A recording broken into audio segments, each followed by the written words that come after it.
As part of the trade armistice between Washington and Beijing, the Chinese agreed to purchase 12 million metric tons of soybeans from U.S. farmers, but they haven't been buying that many.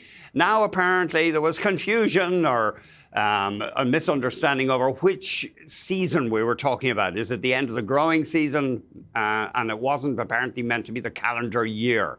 Without getting too deeply into that, our guest says this deal is political. In fact, China doesn't actually need soybeans from the U.S. It can get it from other sources. We are joined by Amanda Hsiao, Director of the China Practice at Eurasia Group. Amanda, thank you very much indeed for joining us. I know we can't dwell on it, but the Chinese have been slow, apparently, to buy all these soybeans.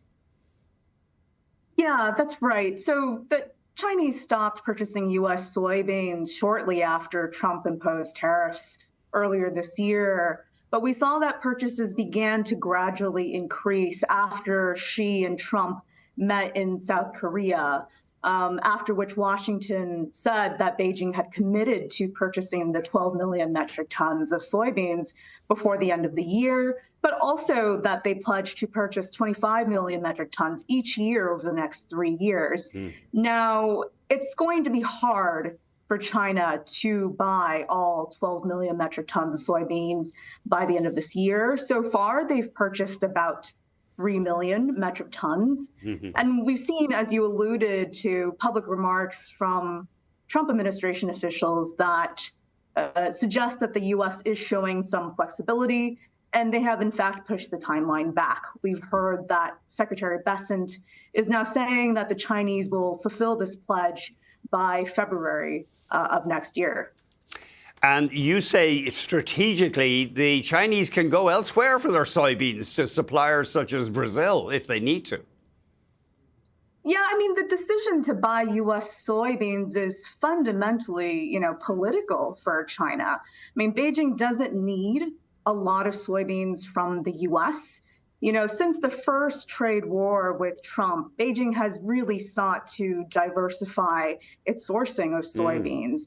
Right, we saw the U.S. share of the Chinese market drop from about 40% to 20% between the first trade war to now, and it's increased its purchases from Brazil.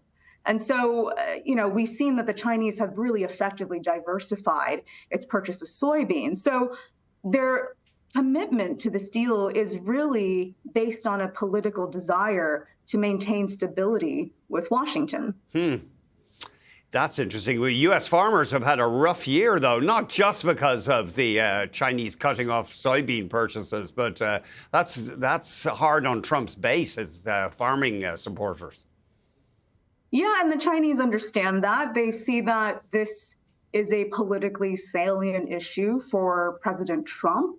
And they very much want stability in this relationship, right? And we've seen also that with these sorts of remarks coming out of Trump administration officials, this sort of flexibility that they're showing, that this is a signal that both sides are really committed to making this deal that came out of South Korea work. Now, Beijing's purchases might well be delayed into next year, but our expectation is that they will eventually meet those commitments.